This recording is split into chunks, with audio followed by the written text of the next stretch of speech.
Do you want to split up the motions and stuff a little bit? I don't care. You decide. Now, because Mr. Barwick is not here. Yeah, right. Moment.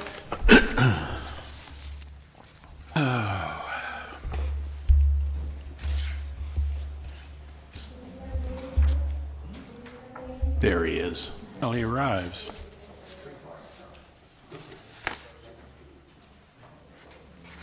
Perfecto. Saved you.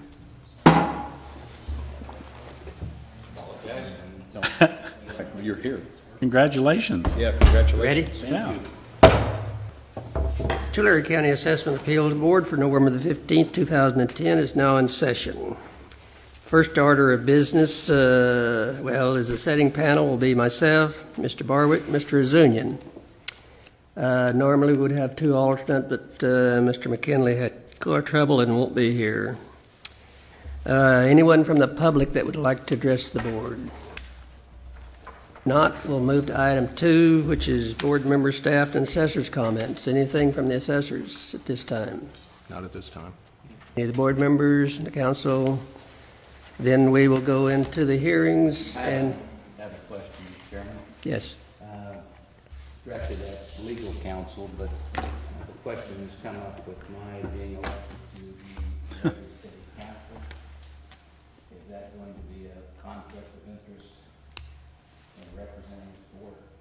No, it shouldn't. We looked into it when you were running, and we don't think it's going to be a conflict, other than, your recusals of knowing someone or doing business with someone. Otherwise, I think you're okay. Mm-hmm. Good. All right. Yes. Since I have a special request, may I please go first? I'm requesting a continuance. You're requesting a continuance. Okay. What about first one I have is Mr. Gonzalez. Do you mind if the gentleman goes first? That's fine. Okay, just come right up here and sit with the assessor. My name is Tom Doyle. I'm a minority owner of the property. Just a minute, Mr. Doyle. Before let's get everybody sworn in. That needs to be the assessors, please. Anybody that represents the assessor's office.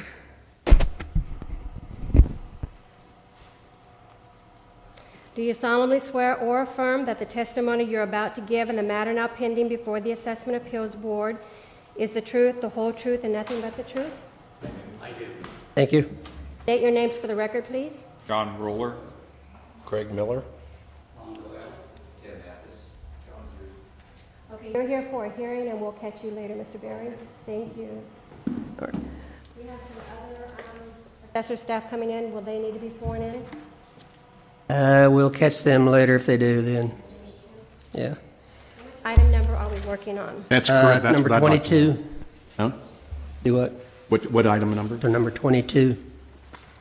Okay. The clerk has already sworn you in, Mr. Doyle, so she will read the applications into the record now. Just one moment.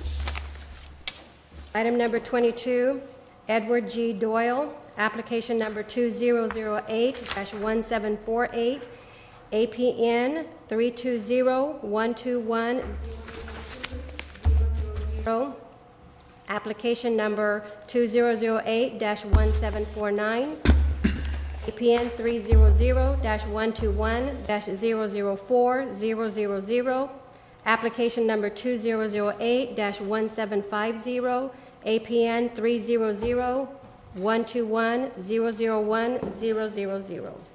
Thank you. Mr. Dolan, do I understand you right? You want to withdraw the application, is that correct? Or correct continuance? My name is Tom Doyle. I'm a minority partner in the settlement property. My brother Ed is the majority partner, and he takes care of all of the business. The first time I heard about this assessment appeal was last Tuesday. So I spent the last Tuesday on the phone trying to get advice from somebody on what to do. Brother Ed has just gone from Kansas, he's going to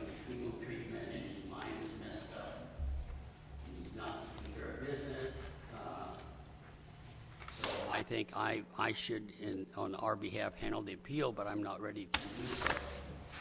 On the advice of the attorney from last Wednesday, ready today, I want him to come to Carroll on behalf that he had to be out of state on the case. He said, appear before the board and ask for a 60-90-day continuance. And I do so request that. I see, okay. Have you been in touch, well, maybe you haven't, but your brother then probably didn't either, but have you been in touch with the assessor's office or anything? I'm sure he's not recently because he's been through a lot of commission for months. Yeah, Yeah, the last contact was, several months ago, yeah. yeah. Okay, you have any objection to it, continuous, Assessor? No. I Chairman? also have a request. Are you Mr. Miller? Are you the assessor or chief appraiser? Or I'm the chief appraiser. could I meet with you and maybe we can get me to understand what's going on enough in this? Sure. Would be necessary. Absolutely. So sometime later this week or next? Yes. It would have to be this week. Have to be this week? We're furloughed next week, so we can set it up. Week or Could I have a card? Or absolutely. I could speak with him. I thank you very much. All right, we need, It'll be a postponement since the hearing hasn't, right, Yeah, yes, so- it'd be a postponement. okay. I'm sorry. Yeah, if you wanted to discuss a waiver agreement talk to him, because kind of 2 explain years it, ago, sure. November 25th, 2008. We have to, If you postponed it, well, you did have a waiver agreement, a waiver agreement, a 2-year time limit all right. from the applicant. And the applicant wants to meet with the assessor's office this week. Are we getting a waiver? We'll need a waiver, yes. Yes, yes. Okay, In fact, Tim, Waiver gives us how long to well, it just opens up right now. There's a limit of a few days probably before it times out, but with a waiver, there's no real limit at that point. waiver will give you plenty of time then. It helps you pass the deadline, Oh, yeah, so that's a good thing. right, It's a good thing. right. And Mr. Mathis can speak, Tim actually worked this up and is familiar with the property. He can speak with you right outside here if you'd like, Yeah, as just a few well. minutes. Show you where we're, Okay.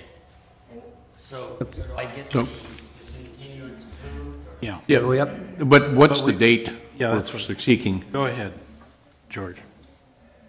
Is February acceptable, March? Yes, sure. Okay, what's that date? February 28th or March 21st.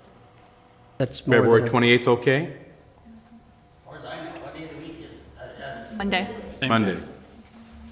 I don't think you'll need that long, but,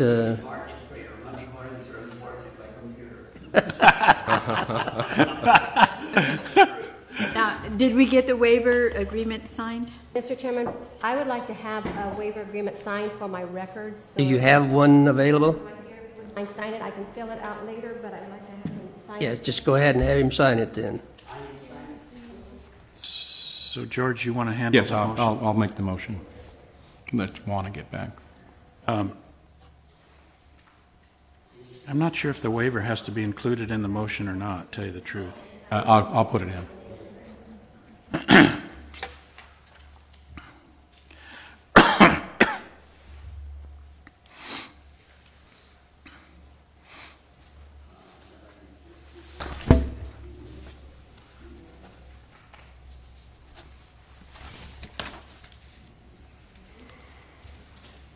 Thank you, sir. Go ahead, George, if you would, please. yeah, you bet. I move that we postpone agenda number item 22 to February 28th. Application by Edward Doyle, application number 2008-1748, 2008-1749, 2008-1750, subject to the application waiver for continuance. Second. Can I have a second? Second. All in favor, say aye. Aye. Aye. So moved. Thank you, Mr. Doyle. Now we'll go back to item 3. Gonzalez, if you would come up here, please. Do we have, Craig, do we have another chair or something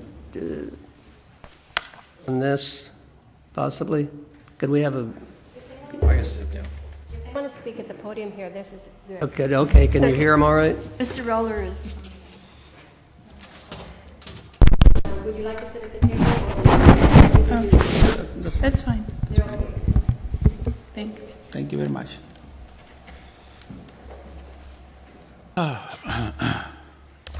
If you'll raise your hand and be sworn in. Do you solemnly swear or affirm that the testimony you're about to give in the matter now pending before the Assessment Appeals Board is the truth? I do. Marisela González. José Reyes González.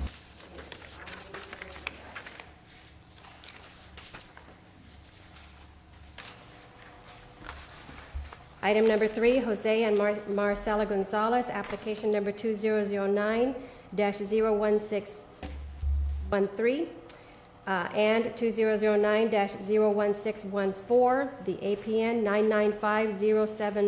99507547000 for years 2008 and 2009. And this is not a hearing on the merits, it's a request to amend an application, which was after the filing deadline, and the clerk can't do that. The board has to determine amendments after that.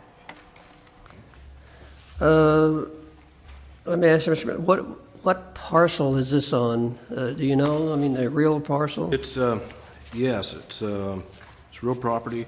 It's probably 2 houses on it, is that correct? Right. We had originally, this was miscoded and was included in our automated Prop 8 reduction system for single-family homes.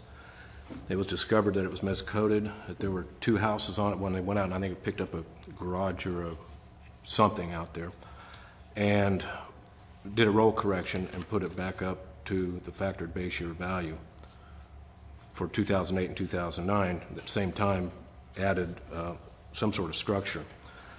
And the supplemental bills were issued. They filed on the supplemental bills, is that correct? And what they're wanting to do, I did not speak to them, but who did said that they didn't have a problem with the supplemental bill, but it was the escape part, 2008 and 2009 escapes, where we're going back and increasing that value. And their intent is to amend those to be for the escapes for 2008 and 2009 rather than the supplemental assessment. Is that correct?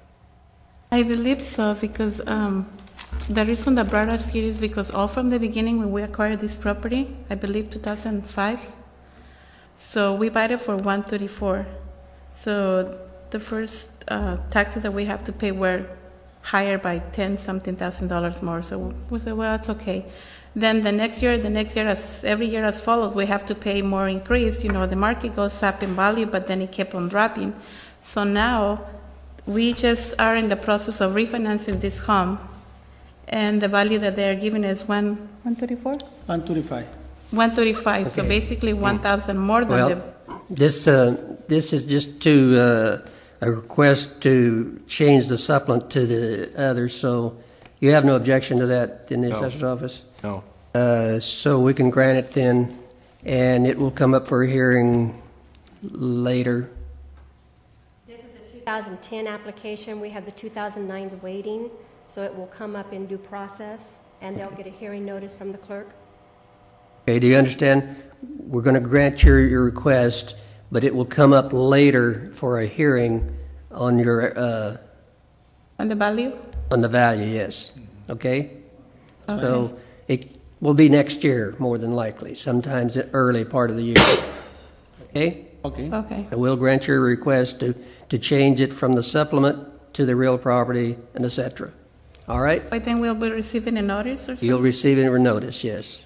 You will receive a notice in plenty of time to, you know, and possibly the assessor might contact you in between too. I don't know. But Yeah, I'd like to, one thing, you just mentioned that you had an appraisal, you're doing a refinance. Yes. You've got an appraisal for 134. Yeah. If you could, 135, yeah, if Yeah. you could get us a copy We have it right here. If you'd like to get a copy of that, that's fine. Oh, well, yeah, we may be able to do this much quicker with that. Yeah. Okay.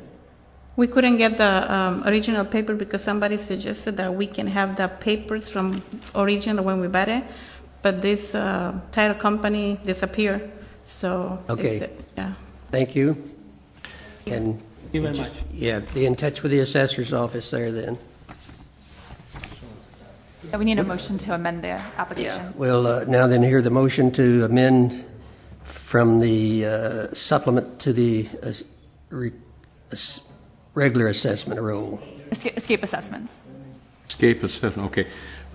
Regarding agenda number item 3, Jose and Marciela Gonzalez, I move that we allow for the escapement to be included into the new assessment. Or to amend the application. Amend the application for the new assessment, and the escapement should be abated. Is that okay? I second. All in favor say aye. Aye. Aye, so moved. The next ones that are here is Tulare Housing, item 12. If you'd come up and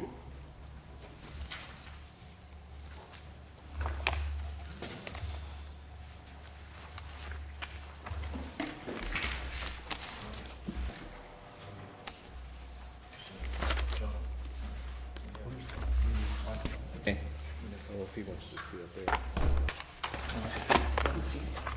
What's that? No, sir.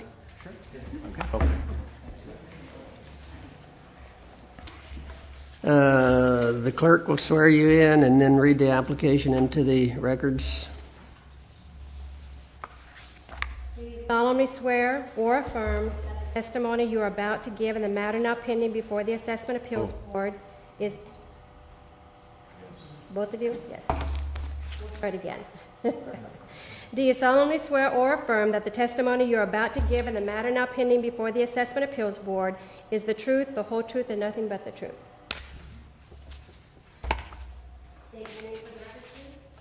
Tim Kokendorfer.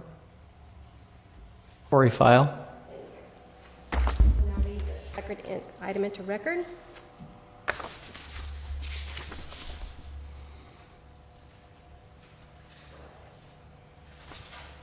Item number 12, Tulare Housing, LLC. Application number 2008-2957, APN 168-070-028-000 through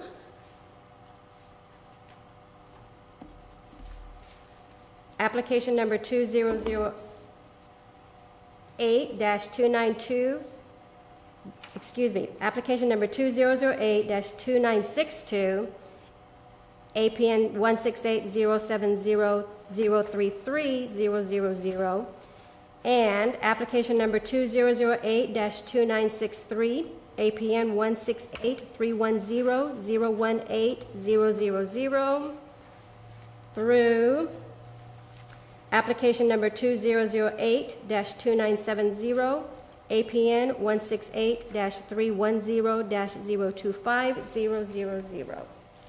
Thank you, Madam Clerk. All right, which one of you gentlemen are going to go first then? Sure. Good morning, members of the board. My name is Corey File. I'm a real estate broker. I represent Tulare Housing, LLC. And what I'd like to do, if it's okay, is just sort of give you a brief introduction of this particular project, and then I have some information I'd also like to distribute at the appropriate time. Is that okay? Can I give the introduction first, and then I can hand these out? Thank you. Just a little background on this project. This is a project that was built in 2007, and it's in Southwest Tulare, and it's not exactly a very good area of Tulare. It was built during part of the real estate run-up. Real estate values were very strong, and market conditions were very favorable. At the time it was built, it was anticipated that these units could generate over $1,000 per month in rent. And obviously the collapse of the real estate market had a devastating impact on this project.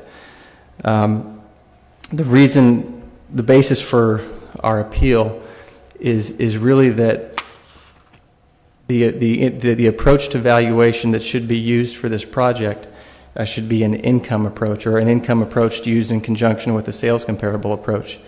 The Board of Equalization Assessment Appeals Manual states that the income approach to value is typically used when the property under appraisal excuse me, is purchased in anticipation of a money income it will produce. And the only valuation approach that I've seen used by the county is a sales comparable approach. And a little further background on these units, there is 55 units at this project. There is one loan that encumbers the entire project.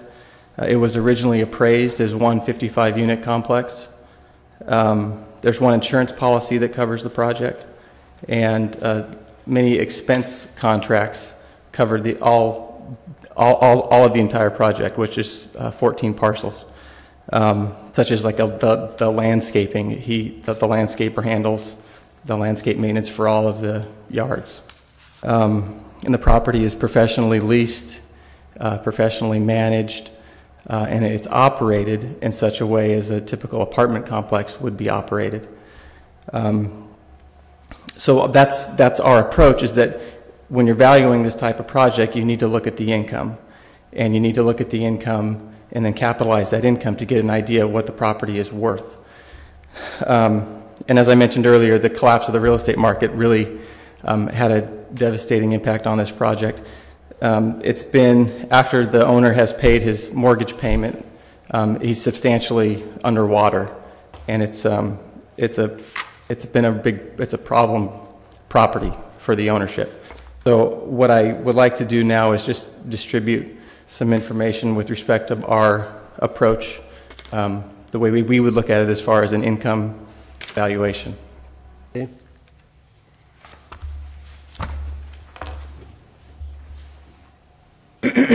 Are all the units rented as of today? No. I don't know exactly what the status is as of today, but I think it's about a 5 to 10% vacancy. And the property. It's Tulare Housing LLC. It's an entity that's controlled by a man named Jeff Mayer. Yeah, are these fourplexes? There's, I believe, 13 fourplexes and one triplex. Okay. For a total of 55 units.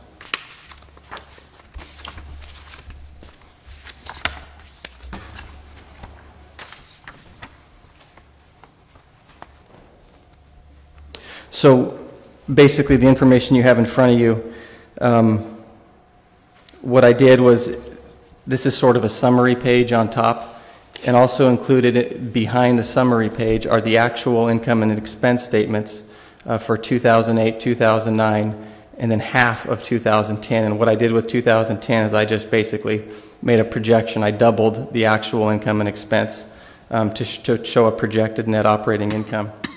So for 2008, on the left-hand column there, I've bolded all of those figures, and those are all just taken directly from the underlying 2008 income and expense statements. And you can see for 2008, the net operating income was roughly $69,000. Obviously, after debt service, you can see that there was a substantial loss on this property. And then further down at the bottom, I put together sort of a pricing matrix based on some pretty aggressive cap rate pricing, between 6.5% and 7.5%. When the project was originally appraised in 2006, the appraiser, when they took that income approach, they used a 6.5 cap rate, which is pretty aggressive pricing. Obviously, for this valuation of 1,108, my personal opinion is that the cap rate would be higher than 6.5%, but just for the sake of discussion, we put in an analysis of 6.5, 7, and 7.5 cap rate. And you can see the values for 2008 are quite low relative to the values we have on the county roll. And I also understand that during 2008 there were still some issues with getting the project leased up and a lot of marketing expenses in order to get the units occupied. So I included 2009 2010 to show what a more stabilized, what it looks like as it has been stabilized. Obviously the rents are not what they had anticipated. But you can see that the net operating income for 2009 and the projected for 2010 between 250 and 220,000, somewhere in that range. And then using that same capitalization factor, you end up with a value for 2009, 2010, between 3.3, 3.8 for 2009, and for 2010 between 3 and 3.3. Now, I'm not saying this is the only way you should be looking at valuing this property, because there are sales comparables, which I have discussed with the county. And if you strictly look at a sales comparable approach, you could argue that the valuation should be a little higher. My position is that you should look at both of those approaches. And when you do that, I feel that a fair, reasonable market value for 1108 is $90,000 per unit, which equates to a total value for the project of $4,950,000. And that is what our request is this morning. What do these units rent for? I believe they're around $800, maybe a little less. And there's a lot of incentivization that's required to get them occupied, free rent and things of that nature. And one of the other impacts, sort of unexpected issues with the project has been there's a lot of turnover, and when a lot of tenants that leave the spaces in very bad condition. And so there's been a lot of expense required to go through, and every time someone leaves, there's been vandalism inside the units. So that was something else that came along that wasn't really anticipated. Are they all about the same size? Yeah, they're roughly, each unit is, I think, about a little under 1,000 square feet. And what is the current vacancy rate overall? I think it's about 6%. Okay. I think. So somewhere in that range. Other questions from the board members? Anything else? If not, we'll hear from the assessor's office. If you guys... Okay, I think Mr. Kokendorfer will do the presentation, but there's a couple things I want to kind of lay out. First is, I think one of the main differences is we are looking at these as separate fourplexes. They're on individual lots, and that is what is typically bought and sold in the marketplace. So we used fourplex sales, and we didn't look at the income approach so much with the expenses incurred, especially on those first years, because it was all during that lease-up period. We were looking at them as individual fourplexes. We did a market analysis looking at comparable sales. We did an income approach based on a gross rent multiplier, and our indication of rents from what Mr. Kokendorfer found was $875 a month. Again, we're looking back at January 1, 2008. And then we also did a cost approach, which generally comes in a little high, but they were brand new units, and that is another approach. We looked at all three approaches. But like I say, the main difference is we're looking at individual fourplexes and one triplex as opposed to 55 unit development. You use different sales for that. Just for clarity, as of 1/1/08, the rent was how much were you using? $875 a unit. And what is the current rent, I guess? Is that what you gave a rental amount per unit?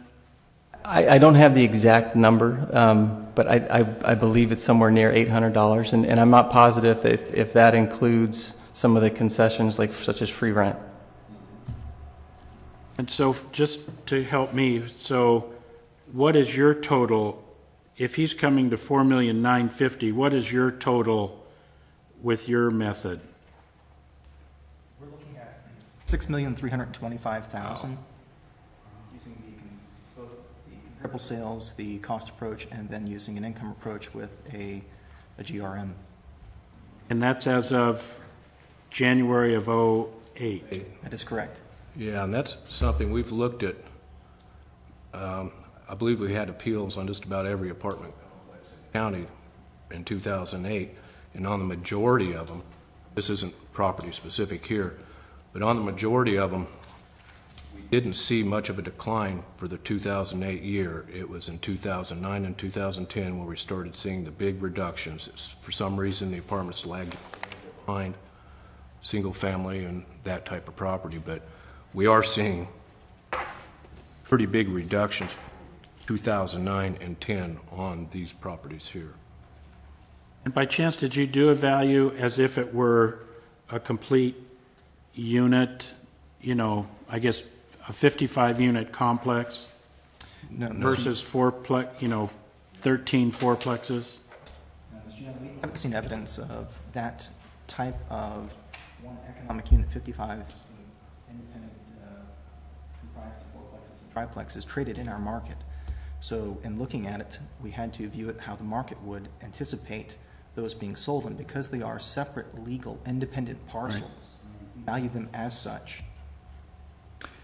The one question that I have is that when you were doing your comps, did you take into consideration that some of those comps you were looking at were owner-occupied, let's say a fourplex where you had the owner owning one unit and then renting out the other three, versus pure rentals where all of the units in the fourplex were rented to renters? The comparable sales we used were all purchased by investors looking to... None of them were owner-occupied? None of them were owner-occupied. Okay. Did you, on your comps, where did you get your comps? Were they from the west side, or were they from Tulare proper? If you'll give me a second, I'd like to actually distribute those to you so you can have them in front of you. Okay. I was going to say, do you have something to pass out? I do. Oh, yeah.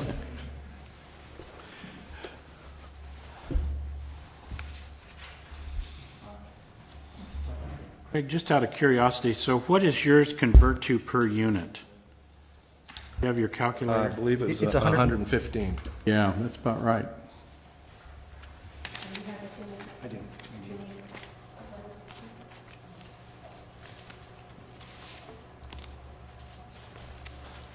On your pass out here from the applicant, says opinion of value is $4,950,000 or $90,000 a unit.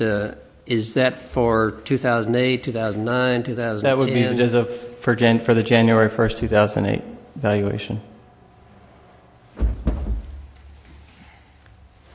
Have you established a value for 2009, 2010? Well, not yet. We're just working on this one now. But if I'm understanding what the assessor... Sorry. If I'm understanding what the assessor is saying, that the trend for 2009-10 has been downward. Definitely, yeah. Okay. Yeah, and I think for 2009, 2010, some of the preliminary discussions we've had were much closer as far as an agreement of value. Okay. So you have had personal discussions about this, I take it? Correct. Prior to this morning? Yes. Okay. Okay, continue, please. Gentlemen have that packet in front of you. As Mr. Files said, the subject properties are comprised of 14 separate legal parcels. Have fourplexes on them, one of which has a triplex. They are located in southwest Tulare, which the region in which they're located is a mixed-use area. There are retail, residential, and commercial properties in that area. At the time of the appraisal in 2008, there were newer developments going in both to the north and south of the subject property, though directly to the east is a much older and inferior neighborhood than what the subject property is. At the time that we did the appraisal, and currently the zoning on those parcels is RM2, which allows for a 3,000 square foot minimum site area for per unit with the subject. Because of that zoning and the fact that their average lot size is 14,500 square feet, we feel that the highest and best use for them would be as their current use as both fourplexes and triplexes. We did take into account all three approaches to value when valuing the Tulare Housing LLC project: the comparable sales, the cost, and then the income approaches. When looking at those, the configuration and legal nature of the subject parcels shaped the weight we gave each one in consideration for the total valuation. I'd like to go over each individual approach, so if you have your packets in front of you, if you can turn to the cost approach, which is on page 3. I'll just cover these briefly. The cost approach requires us to calculate a replacement cost and then add in the land value in order to derive a total value. When doing so, we first and foremost looked at the land comparables during that time, and you'll notice there is a small grid of those comparable sales on page 2 towards the bottom. They are comprised of parcels throughout the county, in varying regions, very reflective of what the land value should be for multifamily residential during that time period. And as indicated by the per unit values that the market was obtaining for this type of land, we feel like the land value should be somewhere about $25,000 a unit, which would indicate a value of $100,000 for each fourplex lot, and then a value of $75,000 for each triplex lot, subject to test. When looking at the cost approach, we use State Board of Equalization costs. Because the improvements are new and they suffer very little depreciation, if none, this actually lends to the reliability of this approach. One of the hardships with the cost approach is as the improvements get older, depreciation is harder to estimate. In this particular case, the improvements were less than 12 months old. After looking at the State Board of Equalization costs for the fourplexes and triplexes, if you add back in the land component, on page 4 you'll see that we valued each fourplex at $464,000 of total value, $100,000 of land value, and $364,000 of structural value. And then on page 5 you'll note the triplexes. We did the same in having $275,000 of land. In looking at the total project for the 13 fourplexes and 1 triplex, we would come up with a total value of $6,382,000 using this approach. And just to remind you, we did use market comparables from our particular county during the time period of the January 1st lien date. The subject improvements were not older than 12 months at that point in time and experienced very little deferred maintenance, which allowed this cost approach to be relatively accurate. The comparable sales approach, if you notice, starts on page 6. And the subject properties, as Mr. File and I have both said, are newer sets of units located in southwest Tulare. We employed comparable sales from each of the major communities within the county in order to be reflective of our local market. As you can see, we have one from both Visalia, Porterville, and Tulare contained in our appraisal. We felt this bracketed the subject properties well because there are some deficiencies with the location. Each one of our subject properties reflects that because the majority of them are from mixed-use areas or have something in them that would reflect the deficiency of the subject itself. In looking at comparable sale 1, this is actually in Visalia, and something to point out, the rents on the subject property, $875 a month, would equal $3,500 of monthly income if completely leased out. If you look at the rents on our subject, or on sale number 1 in Visalia, the total rents on this particular property during that year were $3,075, actually inferior to the subject properties in Tulare. So at that point in time, the Tulare Housing LLC project was actually gleaning more rent per unit than a comparable in Visalia in a superior location. We did make adjustments on the sales grid. If you'll look at that second page that I passed out, we noticed we made an adjustment per unit location on our Visalia sale to ensure that we reflected that that was a superior location. Sale number 2 is located in Porterville and is an older set of units. This particular sale was employed because it has the most similar improvements to our subject property, even though there is some age difference between them. We also felt this would give the lower end of the range of value in our comparable sales approach. Well, even though the improvements are the same, the rents even on this sale are inferior to the Tulare Housing LLC project. Sale number 3 is actually located in the subject property's community. The improvements are of equivalent age to our subject property. You'll notice, even with the equivalent improvements in the same community and an equivalent area of our subject property, we're still only getting $2,340 of rent out of comparable 3, indicating that At that point in time, they were renting for slightly less than what the Tulare Housing LLC project was getting. In looking at each one of these sales, we were able to determine that the true value in the market should be $115,000 per unit. And to remind you, gentlemen, it's very important for us to remember that this is the most commonly traded unit in our market are individual fourplexes and triplexes. I have not seen an occasion where we have had 55 units in the makeup that these are trade in that manner. The fourplexes and triplexes are typically invested in by individuals or first-time investors. So when looking at this comparable sales approach, we feel that reflects it. The rents obtained, the condition of the improvement, the age and location, track it well, that $115,000 a unit the subject properties should be worth. We did look at the income approach to value. The subject property really kind of is configured in a manner, like we said, that lends itself to being purchased by individual investors. And so taking a gross income multiplier and capitalizing the income, as Mr. File has claimed, is a reasonable approach.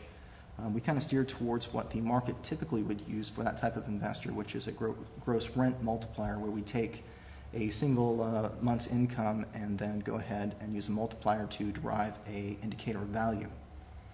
In looking at this income approach to value, we came up with $6,352,000 value. And if you look at the bottom of page 10, all three values are there underneath the value reconciliation. And you'll notice the range is extremely tight. And something to point out, in the methods employed by the assessor's office, each time we had the opportunity to, we chose to go to the low end of the range for the benefit of the appellant. With the comparable sales, we used the lowest end of the range at that point in time for them. For the gross rent multiplier, if you'll look at the range on the right-hand side of page 10, we went with the bottom of that range as well. We have at each juncture tried to practice giving them the benefit of the doubt in the methodology we used, but in the data we used as well. Attached as well to this particular packet in the appendix, you'll find the income and expense statements from the appellant, as well as behind that, parcel maps for the subject property on page 15, and an aerial photograph of subject development on page 16.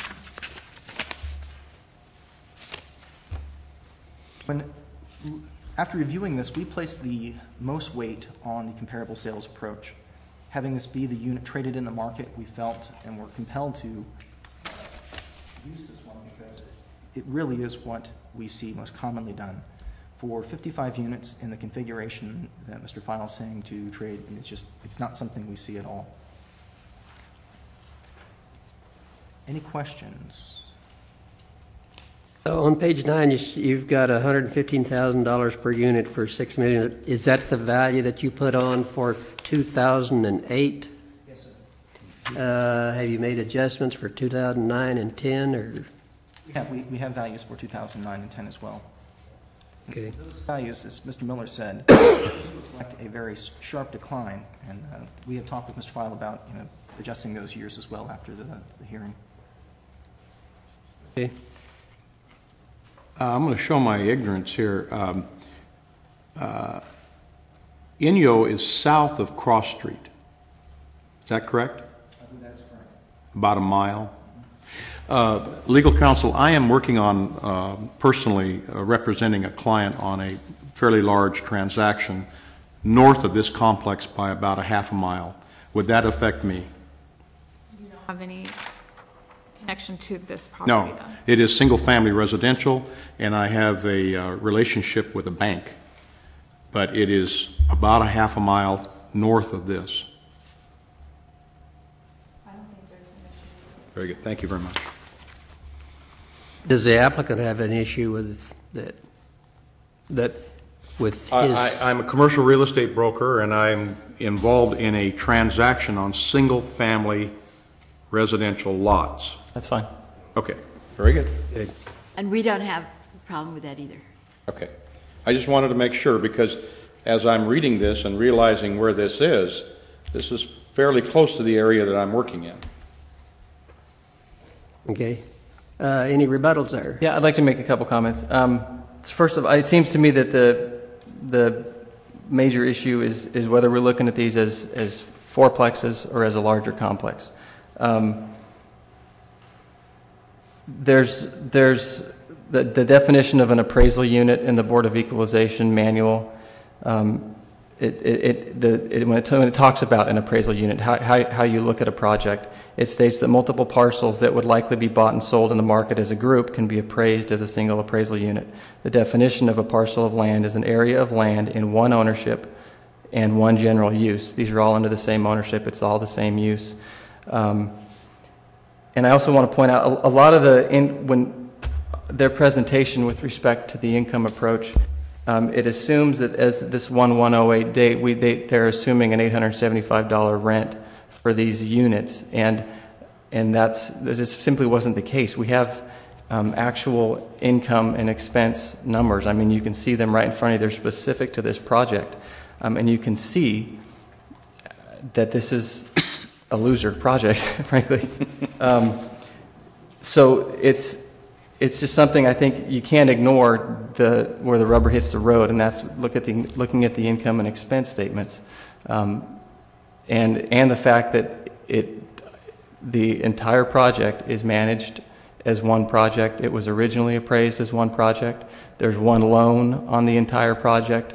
There's vendors on contracts across the entire project. So it's been operated as though it is one project, and I think it's reasonable to assume that that's the highest and best use is as one project. You've treated it as all of them as a one project, as you say, but if I came along and wanted to buy one of these parcels, there'd be nothing in that loan or anything that would restrict you from selling it to me? I don't know the terms of the loan, whether or not they would allow that or not. They might allow the sale, but they'd take a full pay down on the note. Sure. Yeah, unless it was set up prior as a release clause per sale. They probably would want the entire loan paid. Kind of restricts it then. Yeah. And were we sure of that prior to assuming that loan would restrict it? I mean, if we don't know the terms yet. We're speculating at this point if that's an issue. If somebody would like to participate and give us additional information regarding that. But that is speculation from my prior knowledge as to how a large complex like this would be financed. The bank wouldn't want to release one piece without a predefined release clause, so that they know that and typically, let's say, for instance, the average is X, they'll want more than that to release one piece. But that's speculation on our part, if somebody wanted to give us evidence to that. I would think that would be a pertinent piece of evidence. Whether they could sell them separately. I personally would like to know if there's a release clause in that. No. Just because there's a lot here, a lot of information here, and the assessor and the applicant's done a good job of giving us information. The comps that the assessors come up with, where were they again relative to the subject piece? We had some from Porterville. We had one in each of the major communities in the county, one in Visalia, Tulare, and Porterville. Where was the one in Visalia? One in Visalia is on Sunnyside, which is just off of Mooney, just south of the, I think it's the Pep Boys Auto Repair. Right. It's directly to the west of that as you travel Sunnyside. Right. That's a good area. And in Porterville? In Porterville, I believe we chose...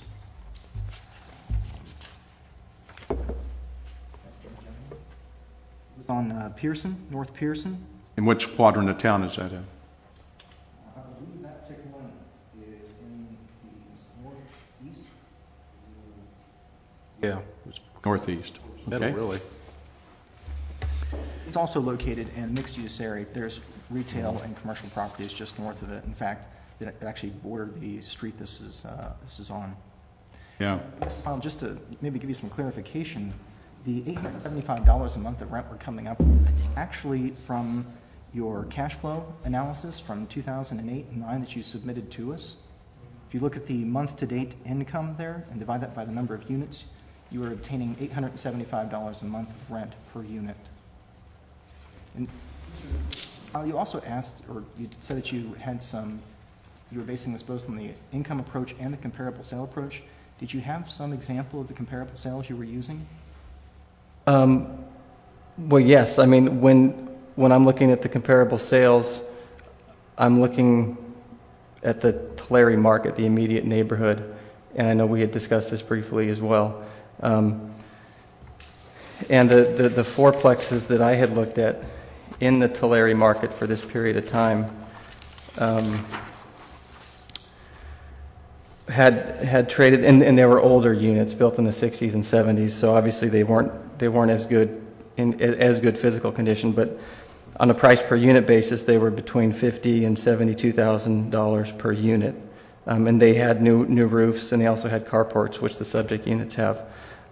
So obviously there's some adjustments that would need to be made on the basis that they're much older units and a little smaller as well. But those were in the Tulare market. So I was just looking specifically at the Tulare marketplace instead of going out to Porterville or up to Visalia. We chose to do that in order to reflect what an investor would do within this county. I mean, I don't know many investors who restrict themselves beyond, Oh, sure, but and by the same token, back to the premise, our premise is that an investor is going to be looking at an income stream, and when you look at the income of this project, investors aren't going to be willing to pay what you might value it from a sales basis because the income is as low as it is. Your typical investor, though, is going to look beyond a year in holding this. And you've indicated in your income approach that you're capitalizing the 1 year's income during a lease-up period where your vacancy is 40%. In the second year, in 2009, the actual vacancy rate dropped to 8%. So I would think an investor would look... But we are concerned with the 2008 roll. But to his point to that an investor is going to be looking to future cash flow. That's why I included 2009, 2010, where there was an increased, there was more income. But even with that increased income, if you look at a value from an investor's perspective, you're still in the 3.3 to 3.8 range. And that's our opinion, is coming at it from the income side, and not so much as a gross rent multiplier, which is typically for much smaller units. It's more of it's a larger investment, a bigger perspective from the investor's viewpoint. My point is, though, that we're looking at January 1st, 2008, right, and we don't know what's going to happen at that point in time. Now we look and we can tell. But in January the 1st, we could have said, hey, the rents are going to double in the next 3 or 4 years. So that's what I'm talking about. I mean, we're looking at not what has happened, but what we saw in 2008. Mr. Brad, I think what Mr. File is trying to relay is that, as an investor, and I'm sure you have some experience with this, especially if you've done that type of purchase before, those investors, while they only have that year's income in front of them, would look out beyond that time period and even speculate what they're able to obtain in rents and then the quality of that income stream. So they're going to not just look at the 1 year. And that's the assessor's office contention. If we look at the 1 year of income, because it is in the lease-up period, it's not reflective of what a stabilized, even 55-unit complex would be at during that time period. So the high vacancy lends to this very small income that he's capitalizing, which leads to a sub-market value for the subject properties if you take that approach. Anything else? Any other questions from the members? Oh, I would just point out one last thing, that the units were completed in 2007. 2007. Yeah, so, yeah. Okay. So, regarding that issue on the note, do you have any desire to get us information regarding the note that may restrict the sale of each fourplex, or would you choose not to do that? I can certainly inquire about it and try to get that information. Because in effect, if we're going to value these as fourplexes, the value to sale, that might be something that would be of interest. I think it is relevant to this particular transaction, because if they can't sell them as individual units and they've got to bulk sell it, there's definitely going to be a discount Difference. involved in there. Yeah. And I've personally been involved in those type of transactions, and I know that the lenders would put a higher value per fourplex to release one than just the average of the value. That's been my experience, but what is actually in that note is yet to be determined. Then would you like to continue this? Yes. And have the applicant come back and present it, Or submit it, either way. Submit it. or But present if it. he's going to just submit it, then we could just, wouldn't be Include necessary. it with our evidence and Yeah. take it under consideration. Are you going to want to ask more questions, though, after he submits it? Maybe that would be the best thing to do. Well, yeah, I mean, because you may want to ask questions, you know. Might want to just continue If you it. choose to submit that additional information, then we may have questions. If you choose not to, then in effect, then we've got what we have. Now, is there a time period that you need to, can you have it by December, or Yeah, I hope can you so. have it by January, or Yeah, I would hope to have it as soon as possible. our hearing in December, though, is what, the 13th. 13th? Is that too short of a notice, or, December 13th? No, that's fine. okay? Then, You want to make I'll a make a motion? motion. Excuse me, if I might make a statement prior to this, this is a 2-year time frame. we're in the same situation as before, so you need to have him sign. Yeah, Sorry, Mr. Barwick. So you want to include that in your motion? yeah. I make a motion then to move that the application numbers 2008-25957, APN 1680700280000 through application number 2008-2962, APN 16807003300, and application number 2008-2963 through 168-310-01800, or APN number, I'm sorry, down to application number 2008-2970, APN 168-310-025-000, be continued until the 13th of December. And I would also include that there be a waiver signed by the applicant. Thank you, sir. Second? I second it. All in favor, say aye. Aye. Aye. So moved. Thank you, and we'll Thank see you you. in December. Yes, thank you very much. All right.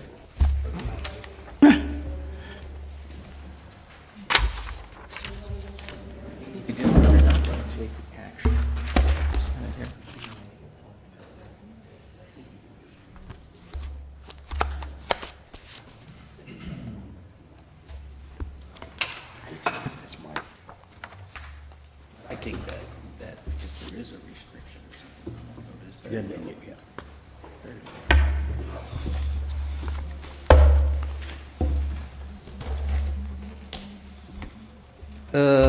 Item 19, Doris Bohin, you would come up and have a seat there, please?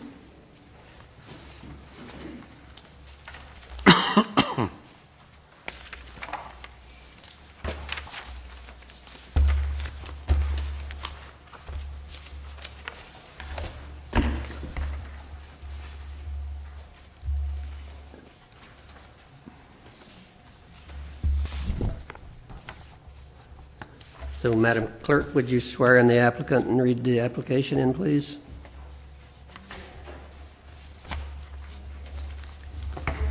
Item is number, which item is it? 19.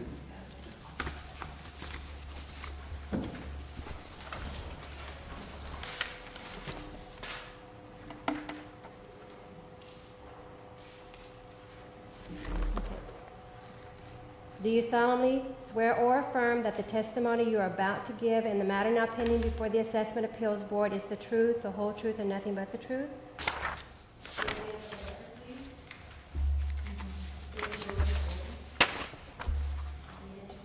item. Item number 19, Doris Bowen, application number 2008-1541, APN 021-320-081-000. Thank you. Is this a single-family residence, Mr. Miller? Yes, it is. And I think she may have been a little confused. It looks like there were some issues with contacting her and mail and her phone answering machine and all that kind of thing. And I just went over the values with her, and she seems to be good with that. We did reduce it to just about her opinion of value for 2008, and further reduced it for 09 and further yet for 2010, and we processed roll corrections on it. I see. Does she live there? He lives there?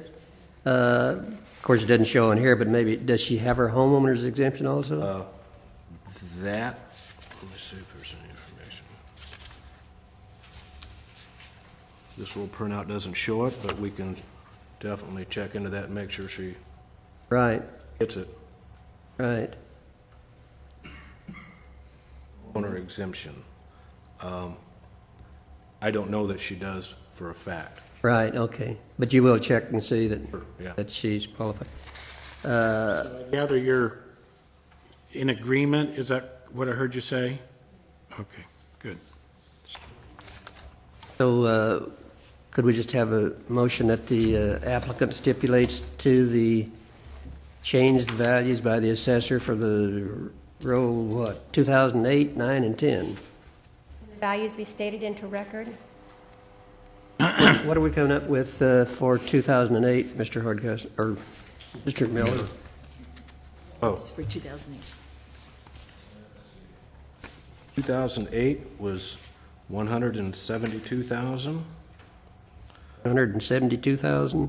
172. Okay, on application number 2008-1541, APN 021-320-081-000, initiated by Doris Bowen. I move that we accept the stipulation as presented by the assessor with the revised value on the property for 2008 being $172,000. Second? I second. All in favor say aye. Aye. Aye. So moved. Thank you, Doris.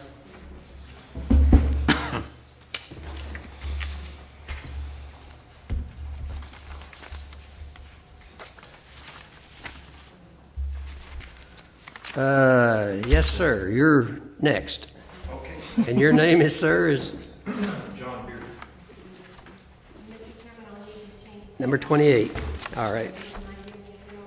Your thing.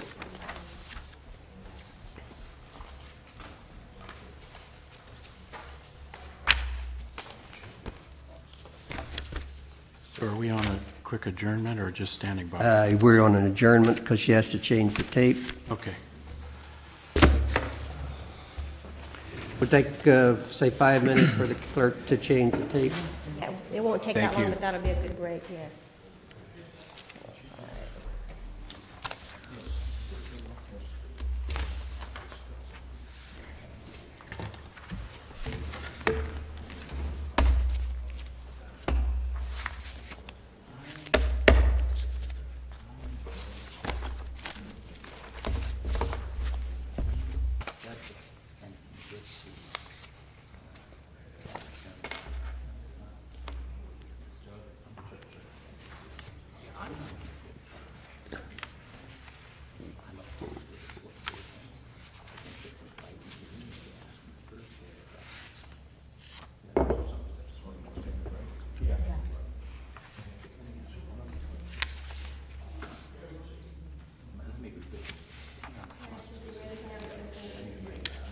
Okay. Anna, why are they switching to Granicus? Just because it's more efficient or easier for you not to have to deal with CDs? Well, actually, No. the reason we're doing this is a CD right now. I'm just learning to do the CD. The other was Audacity, and it wasn't taking. Oh, okay.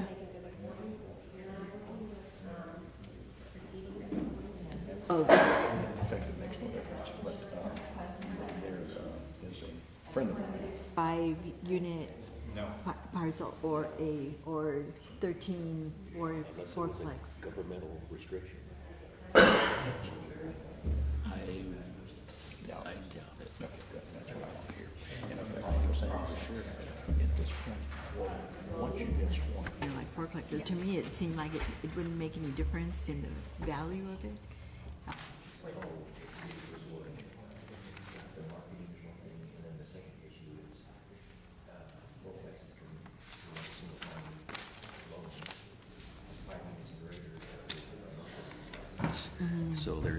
So his approach has more relevance if it's all one parcel with all the units. So it's a different animal altogether. Okay. So we need So to we'll bring just that be up again. all, oh, yeah. We'll do a little tweaking. Yeah, it'll be all good. Just add that on as, sure it makes sense. That'll be easy. Yeah, Okay. it'll work out. Yeah, I see what you're saying. Tim did a good job in presenting that. Yes, he did. He did a really good Excellent job. Excellent job. Yes.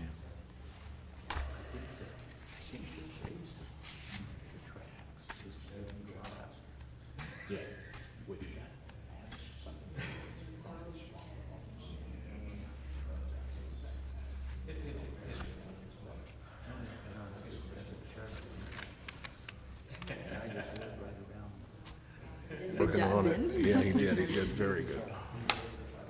There's a little gate community.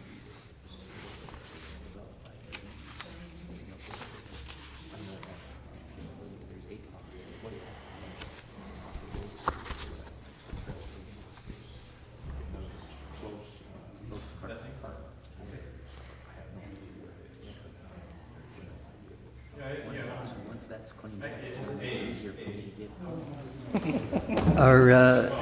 Are we ready to go now? Okay. The Assessment Appeals Board is now back in session, and we'll take up item 28. Mr. Berry. Yes. This is a agricultural property, I believe it Yes. says? Yes. Okay. Property is in the Williamson Act, too. That's what I was going to ask you, if it was in the Williamson Act, yes. Excuse me, what agenda item is this again? 28.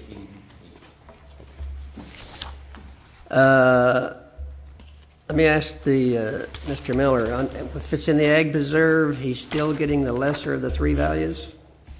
Yes. And were you aware, I mean, all of these are? Right. Yeah, right. okay. Just for a little background of probably what triggered the filing of the appeal, this is all grazing land, correct? Yes. Yeah, and we, being in the Williamson Act, apply our rent based on AU ratings and capitalize that. Right. For many years, we had not increased the grazing rents, where in fact we probably should have, at least the 6 years prior to 2008, we probably should have. But they chose, the data was a little thin and decided to keep them the same. We actually had quite a bit of data this time, and the rents in some cases doubled.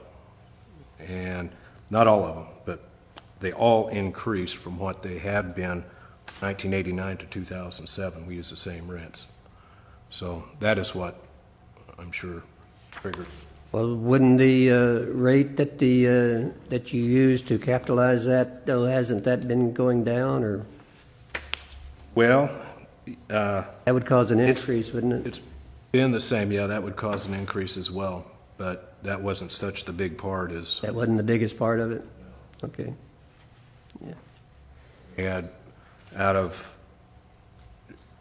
all of the grazing properties, we did have 3 property owners file appeals on their properties. One, I talked to last week, I explained it to them again and they withdrew. And there's one other one that's coming up, I think, after the first of the year. They got a 2-year waiver for whatever reason. You understand, Mr. Berry, I mean, under the Williamson Act, you get your base year value if it's the lowest, or you get the current market value if it's the lowest, or you get the agricultural preserve value if it's the lowest. Now, I'm not sure which one of those is on the roll at this time. It's all Williamson Act. It's all Williamson Act value? Yeah. So, with that said, what's your story? Mr. Chairman, we haven't sworn in this applicant as yet. We haven't got him sworn in yet? Oh, Okay. let's do that then. Do you solemnly swear or affirm that the testimony you're about to give in the matter now pending before the Assessment Appeals Board is the truth, the whole truth, and nothing but the truth? Yes, it will State your name for the record, please. be. John Beery. Thank you.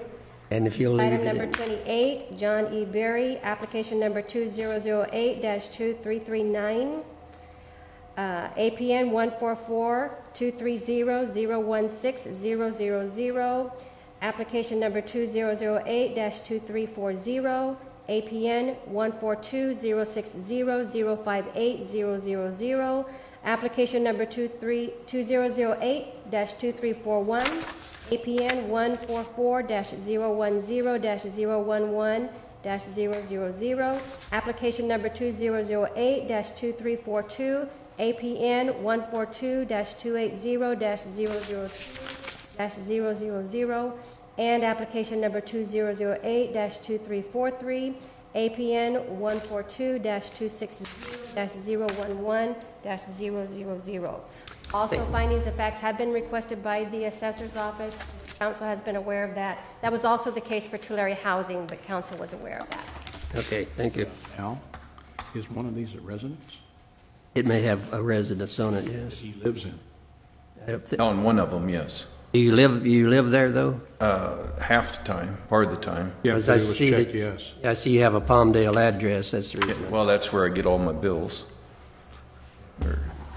Hide those. Okay, How many what? Each parcel is different, but in total, there's right around 3,000. Is this up in the foothills? Yes, up Yokel Valley, Okay. at the end of Yokel Valley, not down there where the high rent people are there. But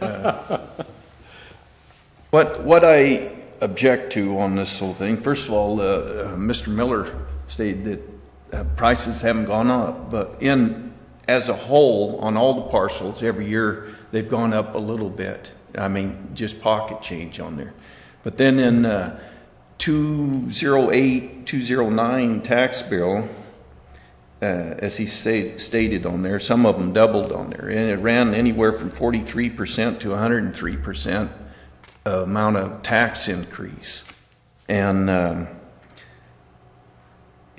I can't remember if it was you that explained to me or another fellow with the I believe it was another Andy Barba. Andy, yes. He explained to me that the way they came up with these numbers, they all based it on the number of animal units per acre. I mean, the other way around, the amount of acres per animal unit. Anyway, we went over this a little bit, but where I am on the end of Yokel Valley there, it's rough ground, a lot of rocks that it doesn't produce any grass on there, and the chamise, the cattle can't go in that. So there's a lot of this is unusable, and because of the rocks and the brush and the steepness on there.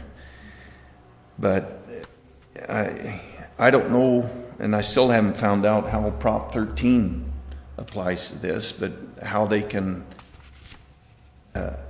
double this or go up 75% on the values on there, the amount of taxes on there. But if we can't agree on the amount of taxes, we can go down each one and I can explain it, or how close the topos lines are on there, try to prove my point that that some of this is unusable land on there. How long have you owned this property, sir? 21 years, 22 years. 22 years. So, but that was quite a shocker, at least on this one parcel, that 103% that went on. Just so that I have an understanding, what's the elevation of this property? Well, it runs anywhere from 1,700 feet to 4,500 feet. And some of it is pretty steep. Yes. That's not usable. There's last 4 out of 5 years, there's been where they've had fires, and up in that chemise is where the druggies have been hanging out. Oh. So if I probably wouldn't be complaining as much if I could rent it out to those guys. But Maybe you could. I don't know. It's no water, though. no water. No, they steal the water out of the hills there, run pipes everywhere, and leave a mess for me to clean up. Now, this is on the end of Yocol Valley, where as you begin to go up to Springville. Yes, from the very top, if you're familiar with the valley there, from Blue Ridge, if you're going by the mileage on your car there, it's 7.5 miles from the very top, and the other end of the ranch is 7.5 miles to the west.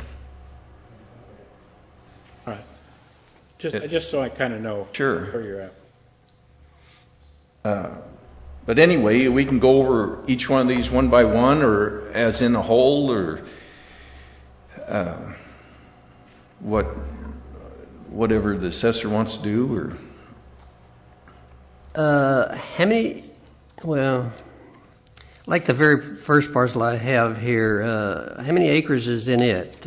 So we get an idea of what we're talking about per acre. Okay, which one is that now? The first one. 144,230-1,090 1,090 on that. 1,090. In that one parcel? Yes. Is it 016 you're speaking of? Yes. 016. Okay.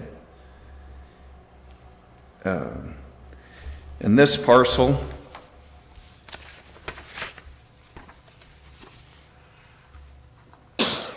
if you happen to know where the towers are, channel 26 or up on the very highest one on Blue Ridge, it's just down from that, and there's,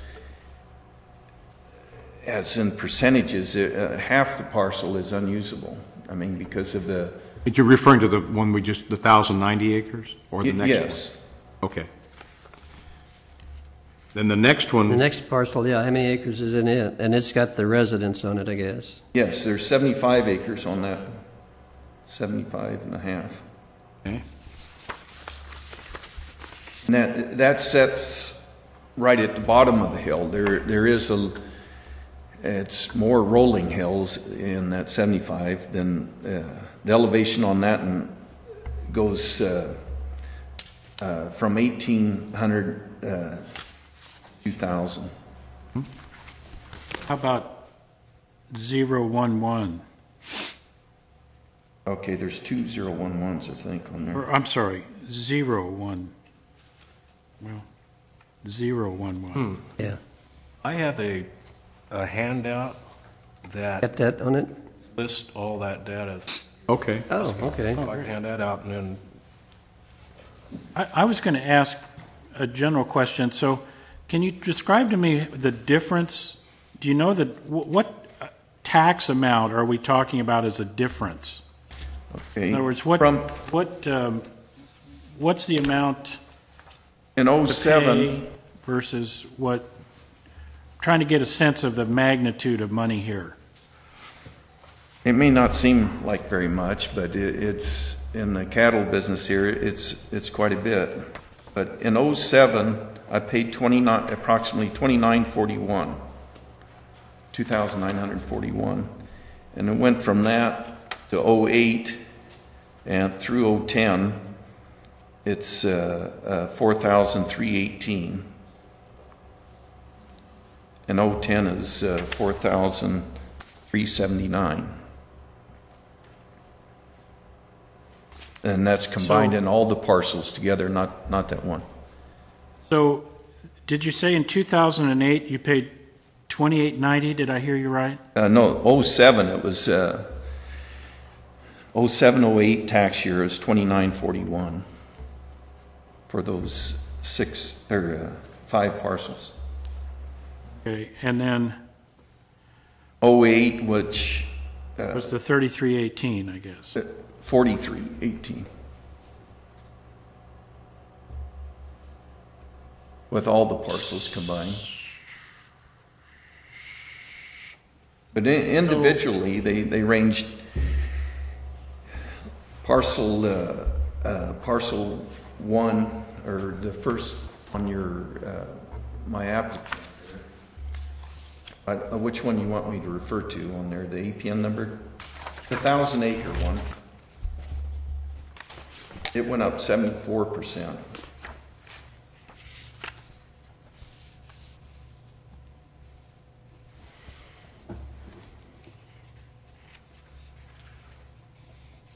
It was $531. It went up to $978. Mr. Berry, did you, Madam Clerk, do you give him one of these? Did you give the applicant one of these? Yeah. Why don't we hear from the assessor, and then maybe you could comment based upon what he has put here for each particular one. Would that be of help to you?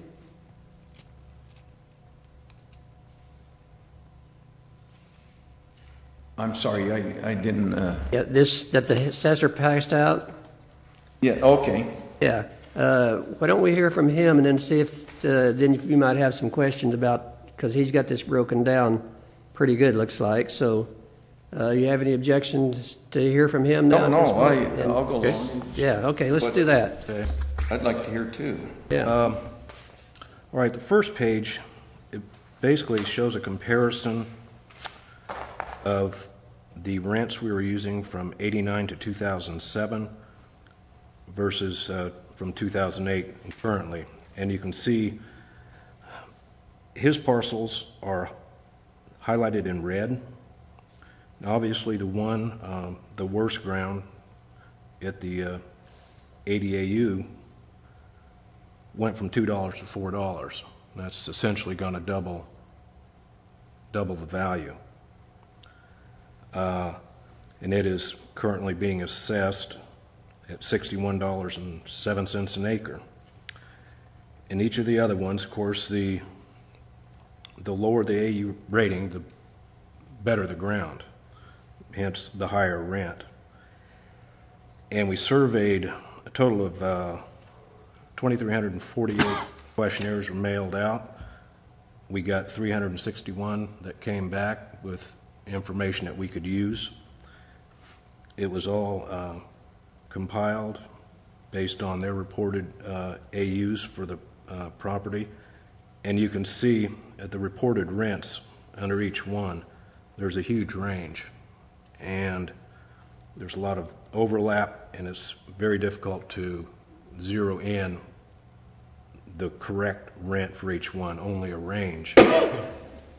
So what we tried to establish was the bottom end and the top end, and interpolate the values in between, and all of much within that range that was reported for the different AU, different types of ground. And we did tend towards the lower end of the range all the way through. And that would take into consideration any, we're looking at a net rent, any management or anything like that.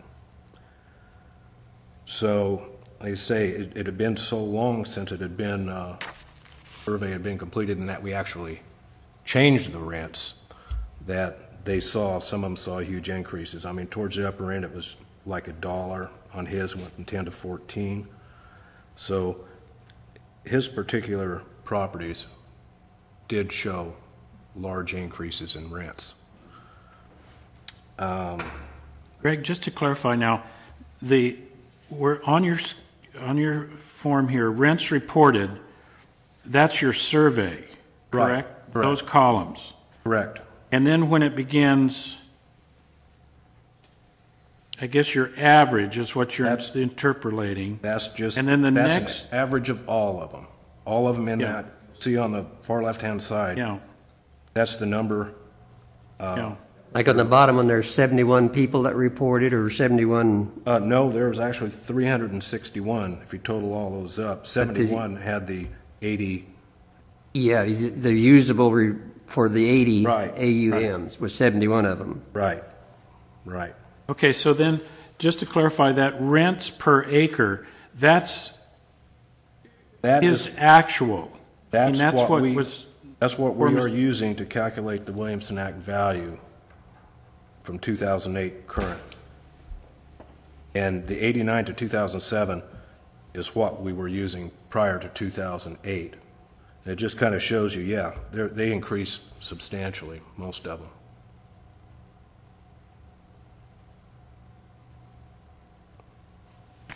That doesn't, well,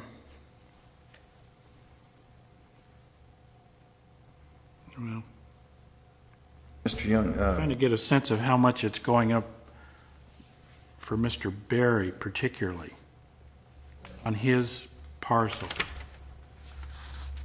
Well, when So you go is that the one in red? His are the When you went ones from 10 to highlighted in red. Pardon me? His are the ones highlighted in red. Yeah. On the next page, you'll see you've got a couple with a 15 AU rating, one at 80, one at 25, and one at 50. Basically shows the total number of acres, the rent applied, average overall net rent per acre on the whole ranch was $8.14, and the overall average value per acre was $124.22. How much was it prior to your survey? I didn't. $8, more like $4? Which one? On page 2. It was, I didn't do the 2007, but it was probably, I would say probably more like 6.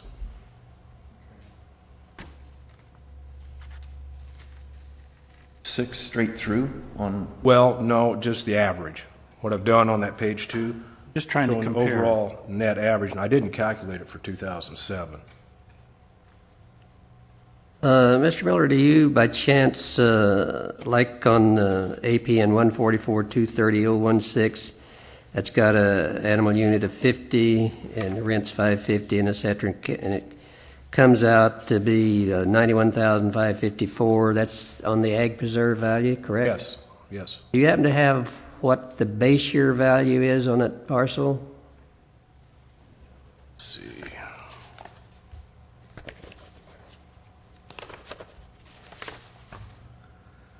Oh, it's looks like about a 91 base year, and on that particular parcel, it was a sale when he acquired it, April of 90. It looks like this, and I'm not sure how many more, but the base year value in 91 was $250,500.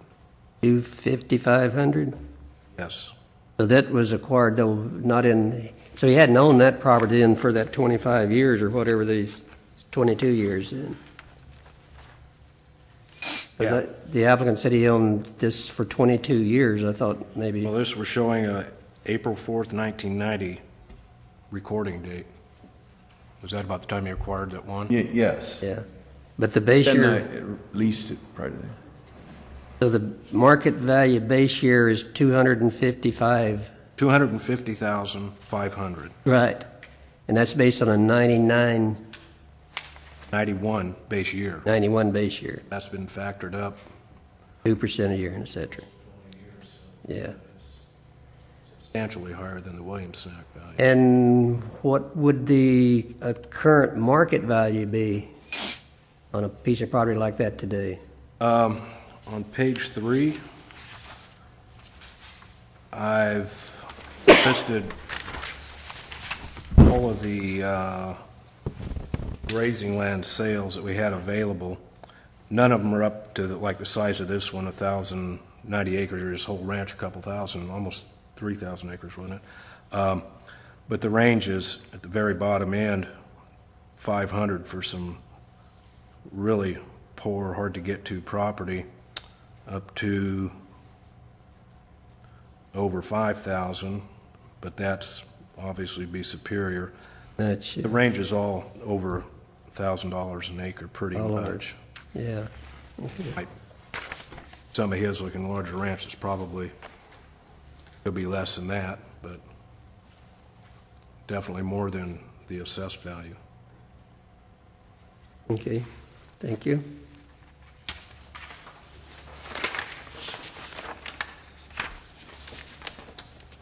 I'd like to make a comment or Yes. rebuttal or whatever with Mr. Miller there. He stated that there wasn't any increases since 1979, but every year it's gone up a little bit on there, on the rents, not rent, on the taxes on there. And they Probably. would. That's normal for them. Well, I realize that. Yeah, I mean, that's, But, you know. I mean, then all at once in 2008, there's quite a bit difference on there. And also on your chart here on page 1, 90% of the time they go on animal units on there. They put so many animals on the property, and they either pay on the weight gain or they pay on the price per head that they put on there. There's just very few that use Cash rents. per acre, the rent on there. So the value that we have on this property now is based on the ag preserve value, right? Yes. Okay, so like on that AU 50, the rent is $550, and that was capped out at what? Do you know offhand? The $550. which one? First parcel? Yeah. Been the 91,554. But what was the cap rate that was used? I mean, Cap rate was yeah, 6.55%. 6.55. Right, and that's, of course, given to us by the state. Base rate was 4.5. We had 1% for risk, and then the tax rate, and it's the actual tax rate that's used. And this particular one is all at 6.55%. 6.55 from the assessed value? Is that what you're saying?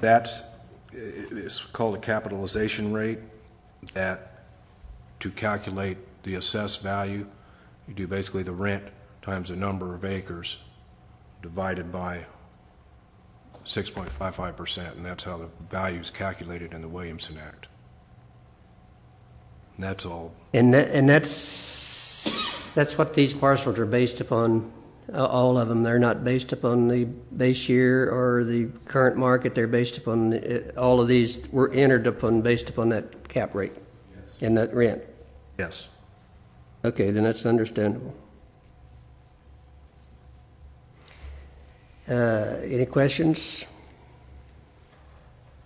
I got Go ahead. maybe one more thing to throw out before you come to a conclusion on this, that if we're able to, if I can't talk you into coming down on the taxes on there, if I can change the animal units on there, on some of this ground. But still, to have that much of an increase, I realize he changed the values of how much it would hold, but then that's a whole bunch for 1 year in taxes on there. You realize, though, that like under the Ag Preserve, they use, like this time, 6.55 to cap it out. With the interest rates, going down to nothing, if they happen to use like 4.55, that's going to increase that value much, much greater, too. You realize that? No, I don't quite understand that. On what's that again now? Okay, the assessor, he used a cap rate of 6.55%. Yes. Well, that's a pretty good cap rate, I would think, because you can't get more than 1% on most of the things. So if he would have used, like, say, 4.55, the value would have been even greater. Now, if he would have used 8.55, the value would have been less.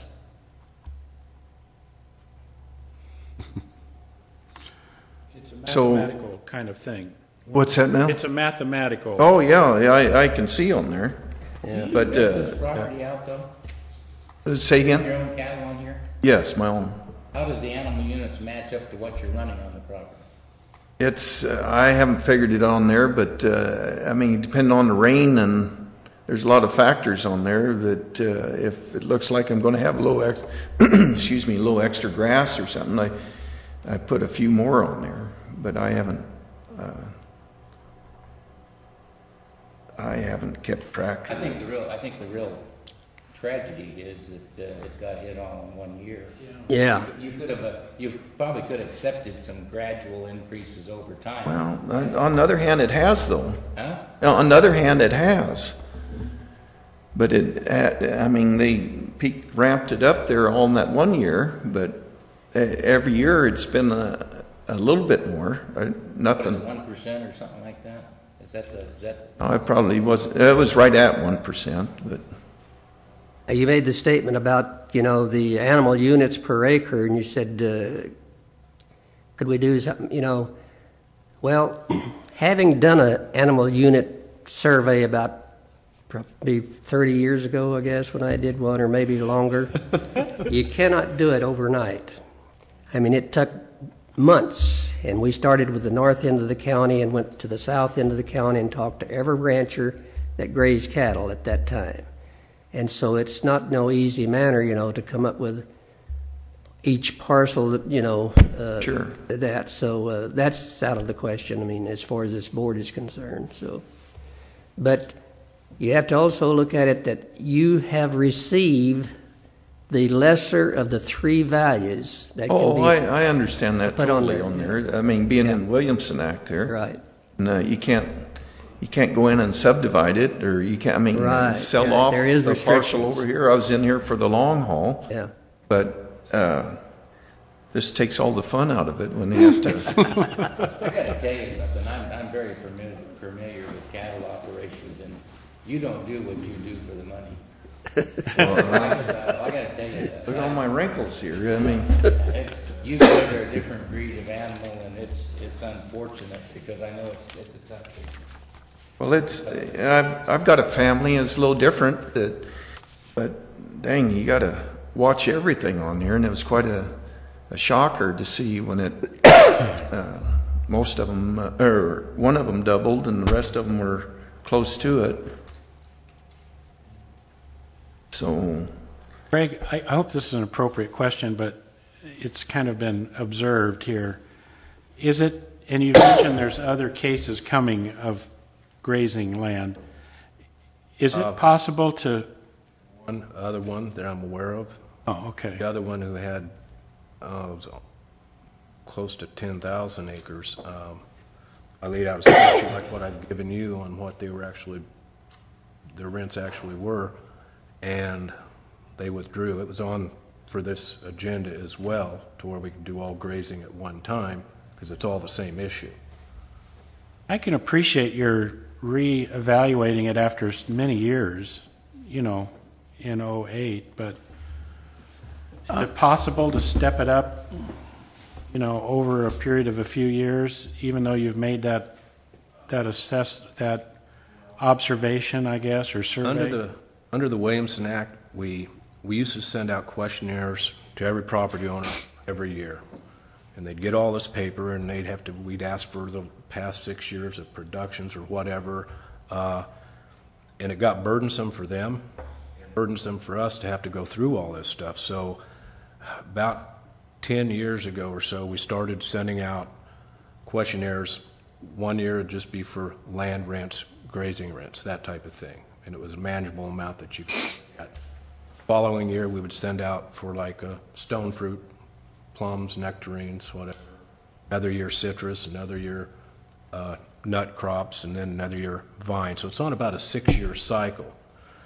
And then we ask for all the information that they've had for the last 6 years. And we go in and recalculate productions and whatever else. On grazing lands and land rents, they say the information, even out of the 2,348, all those returns only got 361 that gave us any data that we could really make sense of and use. So I just wonder how accurate some of that. Well, that's one thing, like on this 80 units, AUM for 80 there, the dairy guys don't pay $19 an acre. The highest I've heard is 18. That's the reason why we're going towards the very bottom end of that range. I mean, we calculate an average and then lean towards the bottom end of the range because there is so much overlap. The bottom line is trying to get a reasonably fair assessment for the Williamson Act, to give them a benefit for being in there. And when data is lacking or thin, we still have to assess it.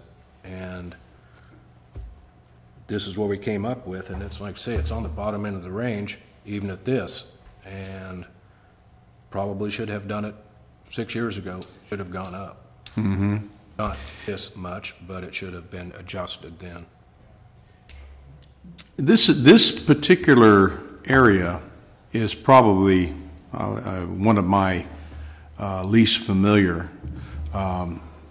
areas of real estate, but would there be any benefit to, you've got 5 or 6 different parcels here, if some of this stuff is so not usable, would it make any benefit to do a lot line adjustment and get that stuff that is not being used out of, so the average of what is usable is more realistic? For instance, if you have that one large parcel where this portion of it is usable and then the rest of it goes straight up, maybe I don't know, a lot line adjustment is not that complicated of an issue. It may be a benefit to you, where you take the stuff that is not usable and exclude it into a parcel.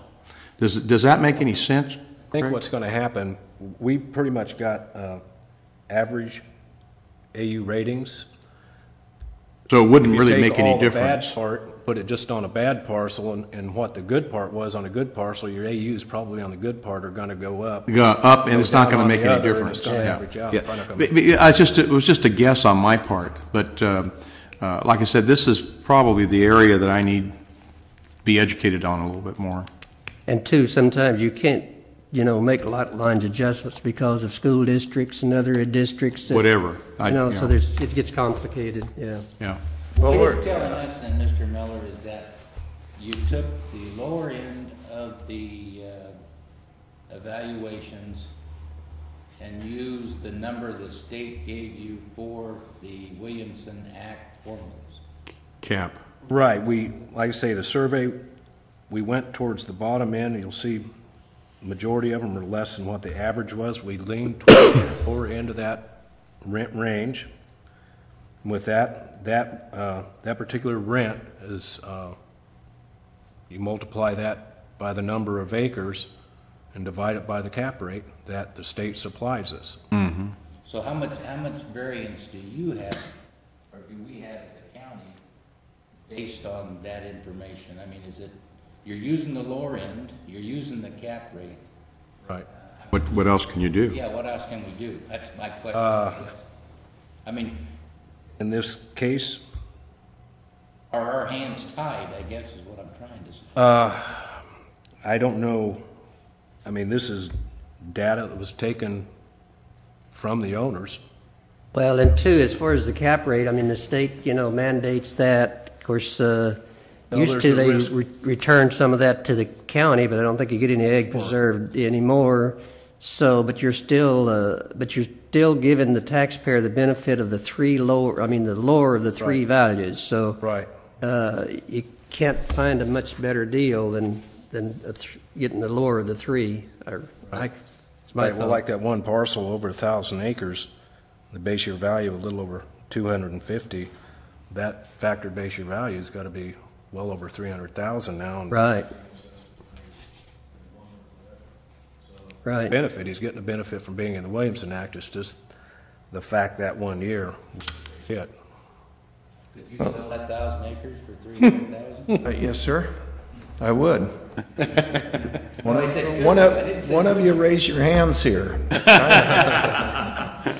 I mean, to listen to the Sierra Club, it's all condor country up there. So you'd be real close to nature there if you could. Well, where I live, they got a lot of these geese.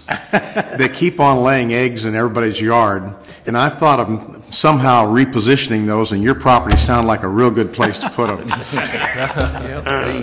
particular geese only land in the high Okay, anything else, sir, before we close the hearing? Well, again, two things here. I question these reported rents on the high end there. On all of them. I realize you went to the lower end of or closer to the lower end. And if I could, again, couldn't convince you to change the values on here, at least change the AU values on a couple of these, or reevaluate where, like, on the 1,000, they got 50 AU on there. And it's just as steep and as Baxter. That was one of my questions to you, was on the animal units. How close are those numbers to what you're currently running? And I realize it could be an average over 5 years, but that was the purpose of my question, was to find out, are these numbers high? I mean, on average, are you running that many cattle or more? No, they're not high. But if I could at least have you ask Mr. Miller to come out and take a look, and I can show him how close those lines are together on these different parcels. And these parcels, I can't just sell one APN number. It's all contiguous on there, where it's all or nothing if I decide to sell. Well, it isn't an access. It's just the way it was bought on there, even though there's separate APN numbers. But who was it that raised their hand about taking that in the back now? Huh? I think he went to coffee. I might be able to. You might be able to have a pull where I could split part of it off there. You might even blacktop your road to get access. Really? Well, thank you for your Okay, time. we'll take it under submission, and you'll have an answer in the next 60 days then. Thank you for coming in. Thank you. Thank you.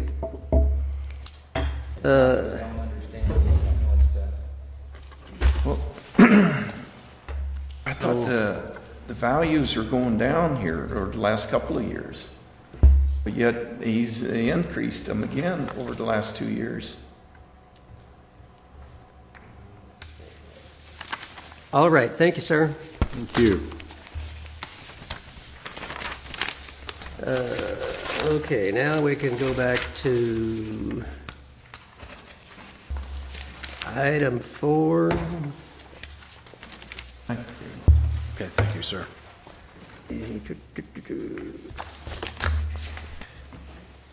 Why don't we just take the items just as we come to them? Can we consolidate? Sorry, I know I'm not sitting, but Yeah. can you consolidate? Consolidate, I'm looking to see if I have anybody Oh, Uh, that's right, George has got. Yeah, I need to just, like, item 4 and 5. I guess you've had nothing from those people, Mr. Miller? Item 4 and 5. 4 and 5, let me see. Well,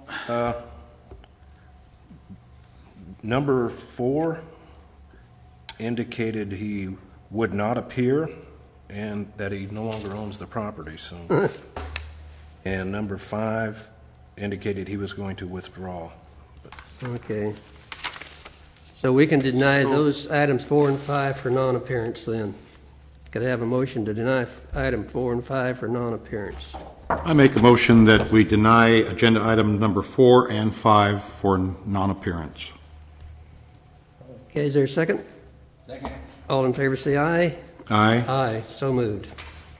Before we do the withdrawals, let me ask the assessor on item 8. What-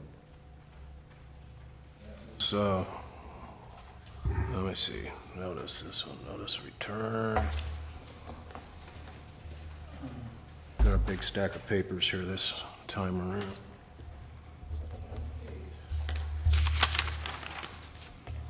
Oh, we reduced the value. He was going to withdraw, just never did. What about 6 and 7? What You about, skipped- well, we're going to take, we got withdrawals on those. Oh. I got it all covered here. 10, what about 10? That I need to recuse myself on. I know Brian Ennis. Those, we also reduced the value, and they were going to withdraw, but they kept, phone calls kept getting crossed up or something, but they agreed to reduce values. Okay. So then on item 8 and item 10, I'd like a motion to deny for non-appearance. Mr. Chairman, I Wait. think we need to change panels because we have Mr. Ozunian recusing himself on item number 10. 10. So they'll have to be separate votes. All right. Wasn't there a withdrawal on number 9? Withdrawal on it. Yeah. Yeah. But I've got items 6, 7, 9, 11 for a motion that we can have for withdrawals, that we have withdrawals for. I could make a motion for those items. Okay, go ahead. Those are and withdrawals, correct? Make the withdrawals. 6, Okay. 7, 9, 11. 9. Well, what So about 9 and 11. 9 and 11. 11. 10 he can't do, so we'll And- have a separate item. 11. Did you say you had withdrawal on 10? I did, but I was incorrect. I meant 11. Okay, Oh, that's okay. fine. So why, excuse me, why are you skipping 8? I guess just want to help here a little bit. Because they're a non-appearance. Oh, okay. 8 and 10 we have to have a motion of non-appearance. Okay. Regarding item number 6, 7, 9, and 11, I make a motion to deny for withdrawal. I second. All in favor say aye. Aye. Aye, so moved. Now, item 8 and 10, we need a motion for non-appearance. And Mr. Chairman. Just for And we, 8. I'll just go ahead and recuse myself on both of those. That way they can go ahead and make the motion. Go ahead, Skip. Okay. 8 and 10. These are non-appearance. I move that let's see here, where's the non-appearance? 8 and 10. I move that we remove 8 and 10 for non-appearance, or deny it for non-appearance. Do we have to have another, can I second it and the two of us can just go ahead and do it, can't we, counsel? No, that's fine. So for 8 and 10. Right. Mr. Ozunian will be recusing himself. That's fine. And, okay, I'll second the motion, and all in favor say aye. Aye.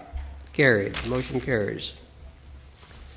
Okay. We heard 12, so we'll have to put that, okay, we got withdrawals on 13, 14, and 15, 16, and 17. So could I have a motion to accept those withdrawals? I make a motion that agenda item number 13, 14, 15, 16, and 17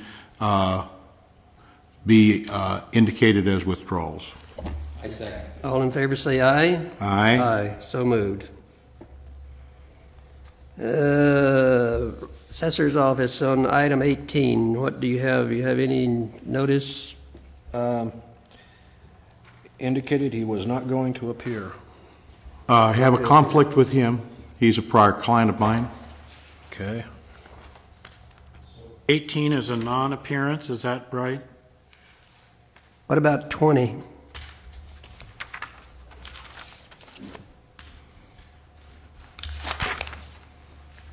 Let's see.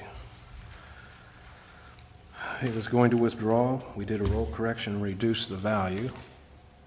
He was supposed to withdraw, huh? Right. So we'll have to have that one as a non-appearance. 21?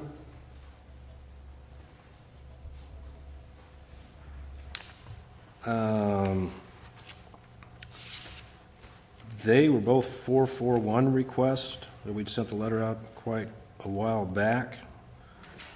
And we reviewed some additional properties that they own right in the area. We reduced those. They were single-family type development property, and this is commercial. And they were going to supply us with more information, but just never did. Just had a change of heart then. Okay, could we have a motion then to deny for non-appearance item 18, 20, and 21? 18 I have a conflict on. And the 18 you have a conflict. Okay, well, Why don't we just do it separately than the others? okay, we'll do it next. Give me the motion for 20 and 21. I make the motion for regarding agenda item number 20 and 21 to be denied for non-appearance. I second. All in favor say aye. Aye. Aye, so moved. Now, could we have a motion then, Mr. Barber, for item 18, to deny for non-appearance? I move that we deny item number 18 for non-appearance. I second it. All in favor say aye. Aye. Aye, so moved. Number 23, you have anything on that, Mr. Miller? Let's see here.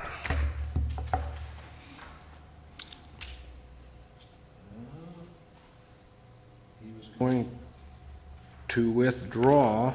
We couldn't reduce it for the 08 year, but we did reduce it for 09 and 10. And he was going to withdraw. Okay, what about 24? I have a conflict on 24 as well. Oh, same thing. Those we did. Oh, wait, one. We reduced. The other one we didn't, but he was good with the values that we came up with. Okay. I think we did reduce for 09. About 25?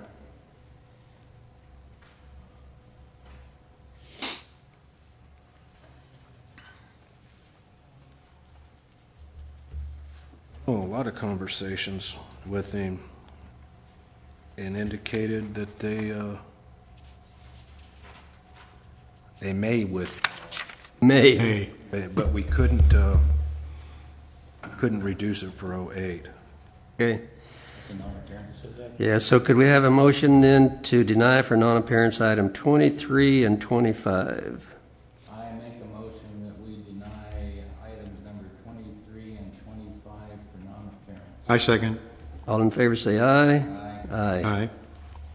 Aye. Item 24, that you have a conflict Yes. with, Mr.? Okay, could we have a motion then for number 24 to deny for non-appearance? I move that item number 24 be denied for non-appearance.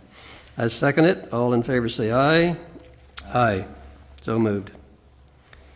We have a withdrawal on 26. How about 29? I obviously know this gentleman, but I've never had any dealings with him. Was there anything from... He, I thought he did withdraw. Well, I guess we don't... Not have that. Is there a withdrawal on it, Madam Clerk? 26 you do. 26, yeah, I know. You have a Chairman, you skipped 27. Yeah, 27. 27 is it would be a non-appearance. Yeah, but Showing what about 29 27? was the question. Oh. 27 is a non-appearance. And 29 is a non-appearance. 30 is a non-appearance then. We have, on 29, it got, have the withdrawal, did it not get to the board? This has got the original date stamp on it, it looks like, so I'm wondering if maybe it got attached here and never did get to the board. I don't seem to have No. a withdrawal for 29. But if he has... Well, we've got it here, if you'd like to take a look at it. Nah, we'll take your word for it. Yeah. Madam Clerk, we can just have that as a withdrawal then, huh? I have a conflict on 30. See? You 30 was what they were going to do, Mr. Miller. Was they going to withdraw or not? 30, they were supposed to get us some additional information on far as income and cost, and they just never did. Kind of seemed like they lost interest. Non-appearance. Excuse me, for 29, could we get the withdrawal on the record, though? Not yet. Not But yet. we're going to do them all Not at yet. once. Okay, so I'm down to 26 that has a withdrawal. 29 has a withdrawal. 31 and 32 has a withdrawal. So could we have a motion for those items? I make a motion that agenda item number 26, 29, 31, 31. and 32 be denied for non-appearance. Second? No, withdrawal. Withdrawal. I second. All in favor say aye. Aye. So moved. Okay, now, 27 is a non-appearance. And 30 is a non-appearance. So we need a motion I move to that accept. we deny items 27 and item 30 for non-appearance. I recuse myself on 30. I second the motion. All in favor say aye. Aye. So moved. Okay, item 33. Did you have anything on them, Mr. Miller? Oh, 33. No, we had sent Mr. Phillips a request for information on these over a year ago, and we never got a response from him. These are all Williamson Act properties as well, all ag properties, mostly citrus and that type of thing. And we noticed that he just put like 5% less as his opinion of value all the way through, and had I guess his bookkeeper or somebody filled all these out, and we never heard from him. But I do know in 2009, out of all these properties, he did file on 4 of those. What was Okay. probably not that concerned with the 2008, but there are 4 of them for 2009 that. So could we have a motion then to deny item 33 for non-appearance? I move that we deny agenda item number 33 for non-appearance. Second? Second. All in favor say aye. Aye. Aye, so moved. I'll have to recuse myself on 34. As well. As well. Yes. Okay. Comes It's down you to, and I. it's the A-team. It's the been A-team. brought on board, baby. Okay. So is this So, So the panel for number 34 will be Mr. Young Mr. Young and Mr. Berry. and myself. And can we then have a withdrawal then on item 34 and 35? We'll take care of both of them, if you will make the motion. Okay. I move that on items number 34 and 35 on today's agenda, indicate as withdrawn. I'll second it. All in favor say aye. Aye. Oh, aye. Thank you. Excuse me. Motion carries. Now we can go back to the original panel and accept the withdrawal calendar. You know, this withdrawal calendar has 1, 2, 3, and a huge number of Ryan and Bardis issues on the calendar. And the reason that I'm recusing myself is that at one time, 3 years ago, I inquired with somebody with their company about what the status of some of their properties were. Now, that was the limit of my involvement with them, but I had made some contact with a representative of Ryan and Bardis, and it was not Mr. Bardis or Mr. Ryan, and I understand that that company has filed bankruptcy since. So is there still an issue there? Have an issue? I never did a transaction with them, but I did talk to them about 3 years ago regarding some of their properties. Well, it appears to me that you have information regarding the bankruptcy and all that, so that you do have information outside of what would be here, and that would require you, I think, to. Okay, I'm just bringing it to attention because I actually sold a couple of your stuff. Well, see, he has a direct relationship. Got a problem, neighbor? Nope, I'm good. Okay, why don't the two of you handle the Why don't the two of you just go back to the back bench? Mr. Chairman, I'd like to pull item number 10, Scott and Julia Ellis. They were on calendar for the October hearing, and they were denied for non-appearance, so that actually has been taken care of. This withdrawal just came in after the meeting, so it shouldn't be on calendar. Item 10? Item 10, if that's all right. Oh, we had them down as non-appearance, but they shouldn't have been there. Withdrawal came in later, and it ended up in the batch of withdrawals. Oh. It's already been taken care But of. it's been taken care of, so it's a withdrawal, not a non-appearance. Well, we're pulling it from the withdrawal calendar because we acted on it in October Oh, okay, all right, on this calendar. all right. So in the motion, do you want me to skip over 10 for the withdrawal calendar? Is that what you want? Okay.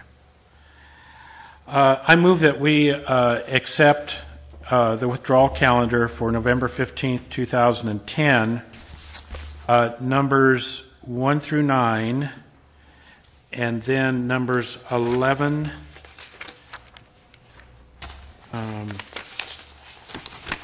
through 135. I'll second the motion. All in favor, say aye. Aye. Aye, so moved. Thank you, gentlemen.